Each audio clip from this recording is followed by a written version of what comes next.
This is Franklin Rye, and welcome back to Political Spirits. We still stand for the proposition that the left and the right should have a few drinks and talk. Compromise is not a requirement. If those discussions result in us changing or even abandoning our positions, that's fine.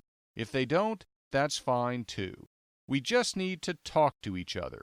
In that way, we can unify through speech. And if the discussion becomes a bit heated, at the end of the night, we should still be able to split up the bar tab and be on our way. So what are we going to talk about this week? Well, first of all, let me apologize for being a bit late on getting you this episode. I just returned from a long, tiring trip with a rental truck moving my oldest daughter from South Florida to the Midwest. And I'd like to talk about that trip and put it in a political context. That trip helped me gain new respect for those who practice two professions, furniture moving and truck driving. The fact that we had to load the furniture in the truck in the overwhelming heat and humidity of South Florida, and we had to deliver it to a 2-story destination left me wondering whether I was going to end up leaving about 2 feet of intestine on the stairs lifting some of the furniture. And as to the truck driving part, as we entered another one of the seemingly endless series of flat expanses in the Midwest, I saw that green, almost glowing, stormy sky with not just horizontal formations, but those diagonal ones where it looks like the sky is on a mission to turn itself into something more threatening and infinitely more frightening. And then I saw what I thought was a rain squall approaching the interstate. That's what I would have expected in South Florida in the summer. Hard to drive in, sure, but on a positive note, you get the bugs washed off your windshield without having to pull into one of those water-spraying stations in the Florida Turnpike rest areas. But this wasn't in Florida. I was in the Midwest, and the slash pines and orange groves had been replaced by cornfields, soybeans, and a few strands of maple trees. And just as the greenery was different, so was the weather. It wasn't a rain squall. It was a swirling wall of dust and dirt, and it hit the side of the truck and knocked me into another lane. For a second, I actually thought the truck would roll over. Never in my life have I driven on an interstate and actually contemplated abandoning the vehicle and trying to find cover. I felt like I had somehow driven onto the set of the movie Twister. I was stuck in a rental truck whose flat sides were being pummeled by winds far beyond what I've ever experienced on the road. And keep in mind that it's not as if I haven't driven in high winds. In a younger, more foolish period of my life, I actually drove around the island of Oahu in Hawaii in a convertible when Hurricane Iniki was coming in. Sure, I had the sense to get off the road before the winds were at their peak, but I wouldn't recommend that anybody be on the roads when a hurricane is close to coming ashore. But my point is that those winds that I drove in Hawaii weren't even close to what hit the truck I was driving this past week. For the next 2 hours, I gripped that wheel more tightly than I've ever gripped the steering wheel of any vehicle.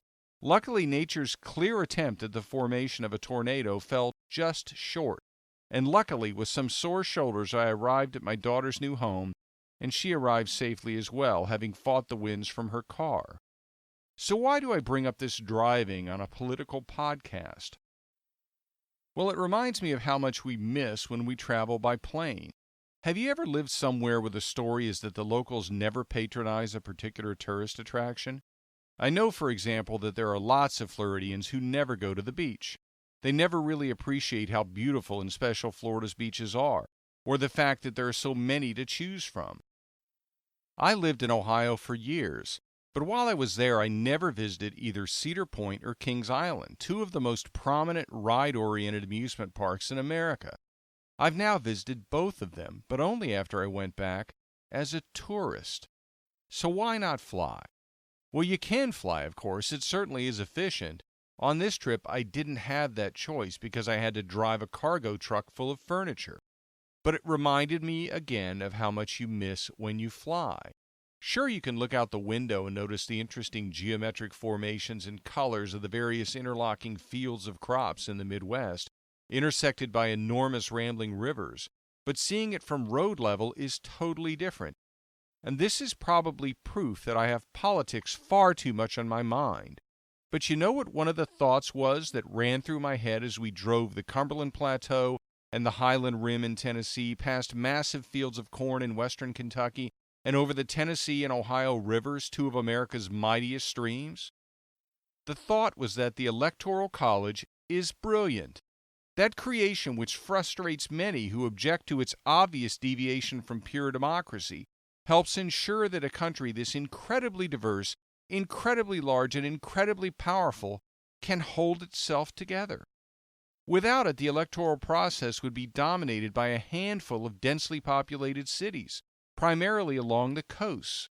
The heartland on which we depend for our sustenance would be left out in the cold, easily dominated by the massive populations of the coastal metropolises. I was already very familiar with central Kentucky and the beautiful horse farms around Lexington, and I interviewed and received a job offer from a firm in Louisville right out of grad school. But I was completely unaware of the level of agricultural intensity of western Kentucky. The cornfields are endless. However, the traffic doesn't support the voluminous collections of services at interstate exits that I'm used to seeing elsewhere. Think about that area. Think about towns out west where if you called the police, they're coming from 30 or even 40 miles away. Think about the level of diversity within the state of Florida alone. Compare Miami, which is as urban and metropolitan as it comes, to a town in the Panhandle like Bonifay, for example, which is as country as it comes. Even staying in South Florida, think for a moment about Miami compared to the town of Jerome, which is one of those towns so small that you could actually come close to putting the entering and leaving notices on the opposite side of the same sign. And think about the various natural challenges we face in the different regions of the country, whether it be hurricanes in Florida and elsewhere on the Gulf Coast and up the Atlantic seaboard, tornadoes in the Midwest, or earthquakes on the West Coast. Everything is different, and everything is held together, in significant part based on the knowledge that no one portion of the country can dominate the rest in our presidential election. And that glue that has helped hold us together has enabled us to become the most powerful nation on earth. So when you see those stories or hear those commentators complaining about the Electoral College, just think about what we might have lost if we didn't have it. I submit without it, we might never have survived. Next topic.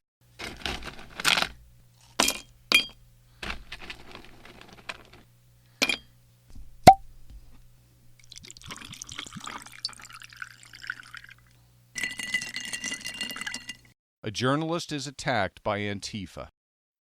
Only 3 episodes ago, episode 39, entitled Milkshakes, Debates, and Bad Faith, I talked about the trend which started in the UK of leftists throwing milkshakes on persons they oppose on the right. As I said, political violence must be opposed, regardless of whether you agree or disagree with the views of the persons targeted, and that I was concerned the trend would not just expand to the U.S., which it has, but become even more violent. Well, now it has, and this time the victim was a journalist. Andy Ngo is a journalist and blogger and editor at Quillette, who grew up in Portland, Oregon. His parents are Vietnamese Americans who were thrown into a labor camp after the fall of South Vietnam to the communist regime in North Vietnam. They eventually managed to escape the country by boat and get to the U.S. Incidentally, Andy Ngo also happens to be gay. You would think, based on the identity politics of the left, Andy Ngo would be held in favor by much of the left, based on being the child of immigrants, a person of color, and gay. But Andy Ngo doesn't practice journalism based on his parents' heritage or his sexuality. He has studied and reported on political Islam, drawing disfavor from the left.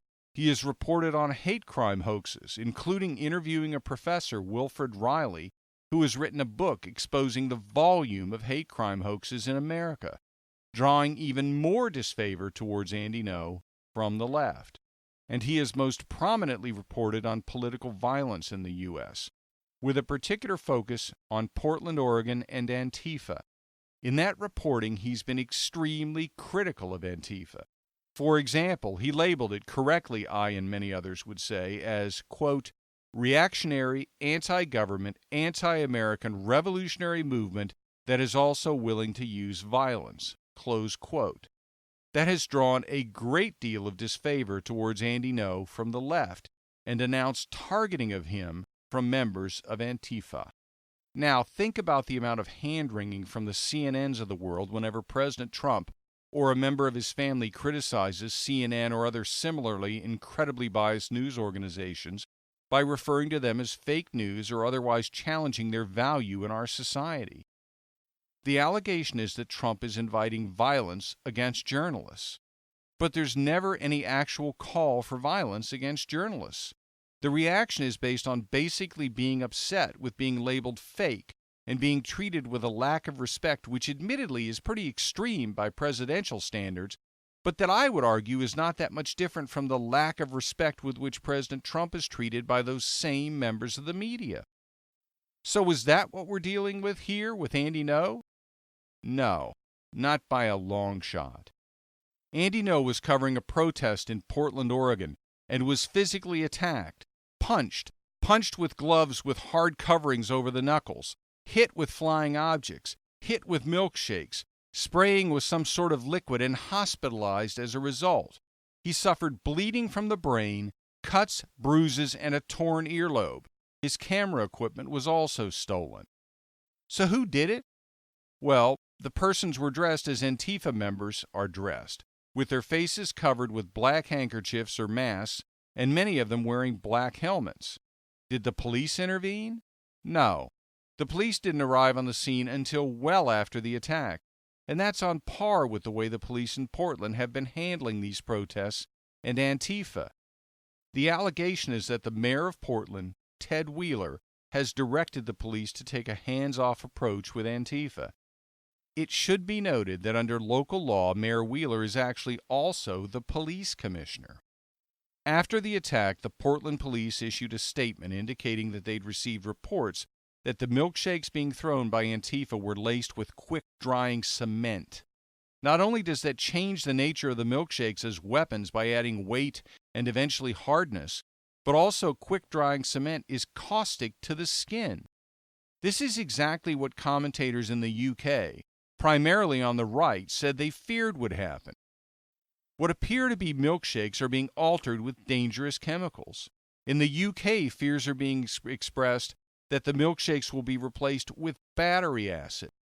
So you would think, given the fears expressed by members of the media that they would be physically attacked based on criticisms received from President Trump, that this story would be covered nearly round the clock by all the major news media because a journalist has actually been attacked because of his political news coverage. No, hardly any coverage has been provided. And what about those journalists who've gone on the record praising Antifa? Most notably Chris Cuomo from CNN, who's referred to Antifa as having, quote, morality, close quote, on their side, and compared them to our soldiers landing at Normandy on D-Day. Not only not an apology, not a correction, but not a peep. To his credit, CNN's Brian Stelter did cover the issue and criticize Antifa, although for less than a minute, and the video he aired didn't show the actual punches, even though they are on the full-length video. But it was still better than what we got from others at CNN. Frankly, as I've said before, I think Antifa is a domestic terror group and the modern-day equivalent of the KKK.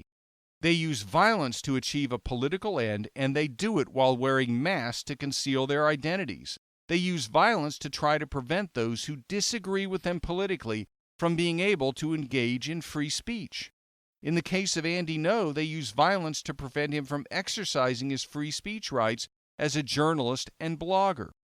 Antifa is not worthy of praise. It is a domestic terrorist organization, and we should respond to journalists and commentators who speak positively of it in the same way that we would respond to journalists and commentators who speak positively of the KKK. It's time that we all recognize that when a person or an organization is evil, that does not change based on whether the individual or entity opposes those politicians and policies you oppose. Next topic.